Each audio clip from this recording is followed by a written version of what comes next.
ko fi jëlee donc loolu moom constat la ñii nag bi ñu ñëwee ñu ngi rectifier le tir di dem et loolu c'est à saluer loolu mooy remarque bu jiitu bi ñu ciy gis leneen li nga xamante ne peut-être li ma ko jegewul moo tax j'ai pas compris mooy yéexaay bi je sens que nii daal rythme bi ni muy demee nii xaw ma nag peut-être dinañ dem 2-3 semaines 4 semaines 5 ñu baral jéego yi mais à ce rythme là bu ñu ko continuer dina yéex xaw ma nag peut-être Abdoulaye foofu yow laa ci interpellé peut-être directeur de cabinet bi xanaa am nga loo ci xam wala loo ci njort liggéey bi na muy demee lan moo waral pour man yeexaay bi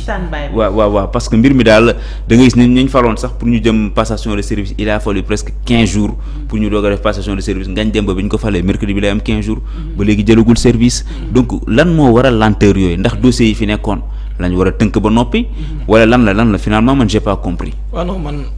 du ma ko sax jaarale peut-être li may toon ni du ma ko jaarale peut-être si sama proximité avec Mary Teuw peut-être damay juste convoquer sama expérience peut-être dans le management des organisations. Ok.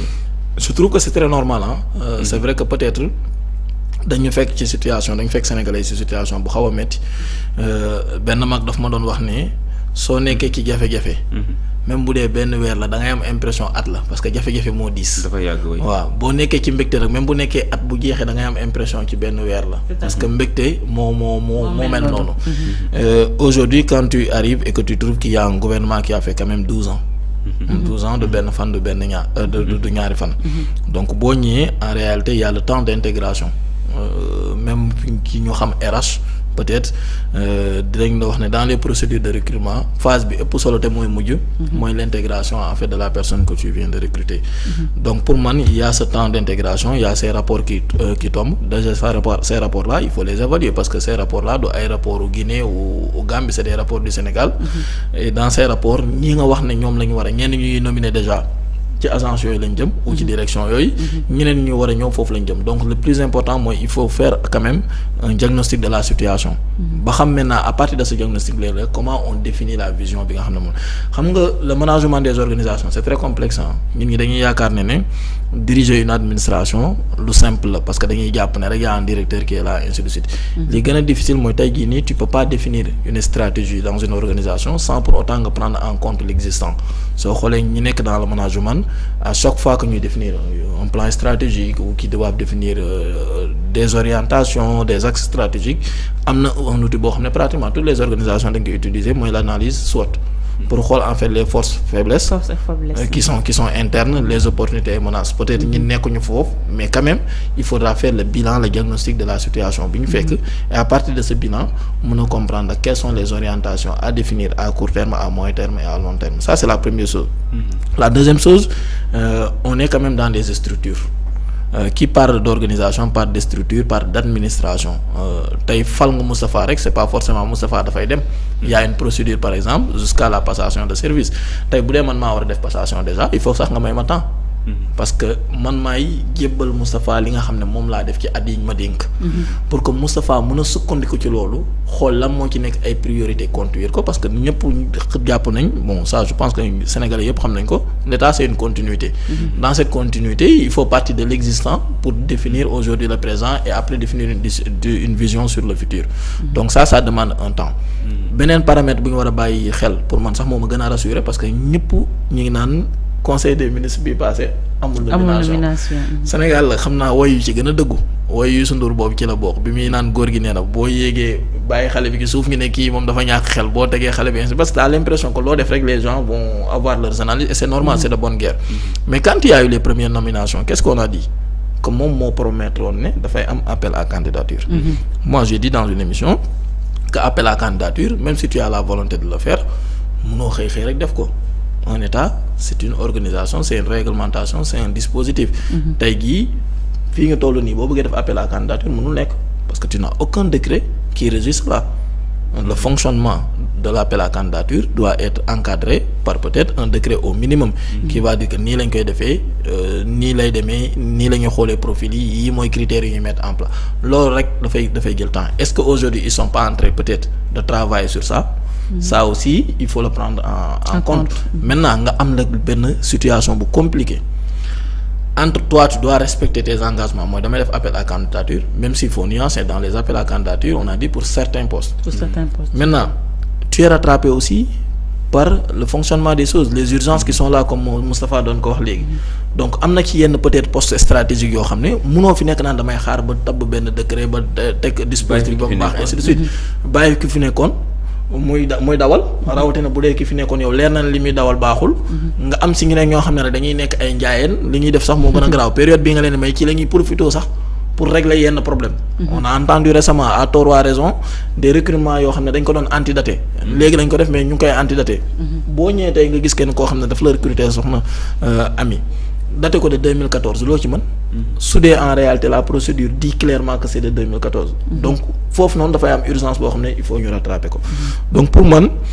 on n'a même pas encore fait 2 mois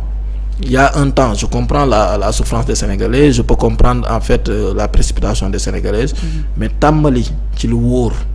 muy am une finalité maîtrisée pour man moo gën par parlons ainsi de suite et je pense qu'on est dans ces dispositifs soo xoolee le président il voyage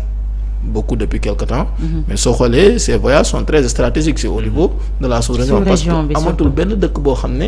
mën nga ne yow sa développement yow doo nga yaa xam moom surtout les enjeux yu ñu am ak ñu nekk au niveau de la sous-région toute décision yi ngay jël foofu noonu mais il faudra après les modéliser les mettre en place donc pour man ce temps-là je le comprends et il faut que ñu jël temps wu aussi faire les choses bien ba nga xam ne duñu am problème quant aux nomination rek comme ni nga ko waxee man je pense que c'est très salutaire liñ ci gën a man li ma ci gën a neex mooy que on voit des jeunes nit nag mënoo bëgg lii bëgg li ci des yéen nag yéen a koy faral di wax yéen jigéen ñi boo bëggee akara da ngay ñeme kaan yi quand on met des jeunes c'est beau il faut applaudir mais ça veut dire aussi il faut leur donner le temps d'appréhender leur poste d'apprendre leur direction et de pouvoir exécuter des choses li ngay demander parce que sànq dafay wax benn mot boo xam ne xaw ma da ko rek ci xaw ma il parlait d'expertise expertise niveau la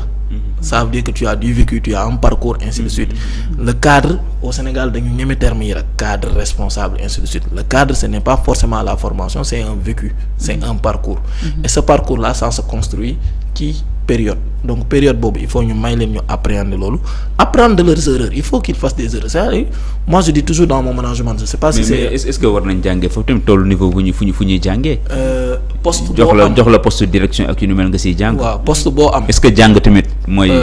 Moustapha poste boo am fu mu toll nii d'ailleurs même j'ai entendu le premier ministre en parler keroog xaw ma ndax da doon kaf wàlla mais c'est un bel exemple pour man c'est-à-dire quand il dit amul école buy former ay ministre amul école buy former président on est tous d'accord que am na ça veut dire que aujourd'hui peut-être par ton parcours par ton expertise par ta connaissance de la dimension managériale tu feras en fait les choses de la manière la plus efficiente mais ça n'enlève à rien amul benn manager ci àdduna bu dul def ay erreur ça moom man nag maa ci jiitu nag c'est-à-dire aujourd'hui quand tu définis une vision par exemple c'est des orientations que tu te donnes ces orientations pour X raisons et ainsi de suite la moo tax à chaque fois sànq comme bi ñuy wax ci rapport yi ñu ne il faut évaluer on évalue parce que pour voir est-ce que li ñu définiroon ba tey ñu ngi ci axe yooyu ou est-ce que ñu ngi génn axe yi xool na la ñuy jubbanti mais ce temps de patience il faut l'avoir j'ai beau avoir 30 ans d'expérience par exemple man awma ko comme Moustapha disait wax dëgg yàlla man jeune là je pense que ça fait bientôt 15 ans que je suis dans le domaine mais même bu ma amee 15 ans dans le domaine de l'enseignement supérieur école bi nga may jox par exemple nee ma diriger ko ak beneen école bi nga may jox mënuma am les mêmes en fait orientations bu dee nekkuñu ci benn domaine je te donne en toute humilité moi mon parcours dans l'enseignement supérieur j'ai dirigé 2 business schools avant de diriger une école d'ingénierie je ne peux pas avoir le même état d'esprit quand je dirige une école d'ingénierie que quand je dirige en fait des business schools parce que bokkuñu environnement bokkuñu organisation bokkuñu ay attentes donc forcément même bu dee am naa expertise dans la gouvernance académique des business schools su ma ñëwee ci école d'ingénierie mais forcément il y a un temps d'adaptation par rapport à l'offre d'une école d'ingénierie par rapport à mais temps d'adaptation boobu noonu ngay wax noonu ñaata lañ ko mën a tënkee parce que ne am na ñoo xam ne nañ mënuñu leen bàyyi tamit ñu toog rek ñu naan dañuy doog a ñëw toog jëmale ba kañ temps d'adaptation boobu ñeen di ko tuddee période d'état de grâce selon yow app bi naka la war a demee buñ tolloo fenn fi nag war nañ commencer xool ne gars yi kat affaire war na mën a commencer jël forme man li ma jàpp laay wax rek li may wax engagé wul politique engagé wul ainsi de suite mais man dama jàpp li gën a ndaw ci temps d'adaptation quand on dirige une organisation c'est de 6 à 1 année man loolu laa jàpp te yaakaar na 6 mois à 1 année pour moi c'est le temps qu'il faut pour quelqu'un de s'intégrer dans son poste, de pouvoir maintenant prendre la mesure, la température de son poste et pouvoir se dire voilà les orientations. Parce que dans une organisation, il y a le micro mais il y a le macro. Si micro bi mën nga ci def lu nekk parce que c'est en interne. Mais le macro en réalité lu ngay subir la xam nga tey BRT bi ñuy kii. dina régler des contraintes mais yow boo ko bëggee di jël di nga adapté wu. parce que bu dee moom tey da doon fay 250 peut-être pour jël benn bus. mu ne non BRT bi génn moom laa jël ci prix yi ma dégg je pense que entre 300 et 500. 500 francs. Mais soit day nangoo sol 400 500. Voilà 500. Mais soit day nangoo fay 400 mu am un minimum de confort peut-être teel a yegg peut-être éviter des trucs. ou day fay nangu fay 250 pour rester ci li mu nekkoon. Maintenant ça rek c'est le temps que quelqu'un doit prendre et ça n'a rien de politique xëy na tey fu ma toogee su ma waxee dañu naan moo yor nguur gi moo tax muy waxee noonu. Mais pour tous les experts d'organisation des organisations ils savent que le minimum pour un temps d'adaptation c'est 6 mois. Et pour moi il faut qu'on le donne là maintenant c'est vrai que la population attend nit ñi aussi waruñu nekk suñu zone de confort naan am nañ 6 mois ainsi de suite. mais est-ce que yenn urgence yi aussi mën nañ ci xaar. non par exemple tey dama lay jox exemple il y a des urgences yoo xam ne mënoo ci xaar. tey boo xoolee ci côté agriculture. bon quoi que l'on puisse dire mënuñu see xaar cherté de la vie. li tax mënuñu si xaar. moment bi ñu ñëwee aussi ci côté par exemple si je prends le secteur de l'agriculture. moment bi baaxul parce que élection yi dañ ko repousser. nga ñëw Sénégal agriculture am l'essentiel ci nawet rek la ko yaakaar. tout à fait donc mënoo fi nekk naan ñi xaar leen beneen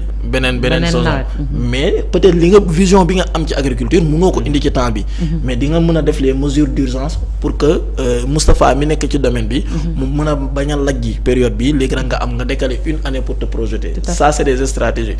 La cherté de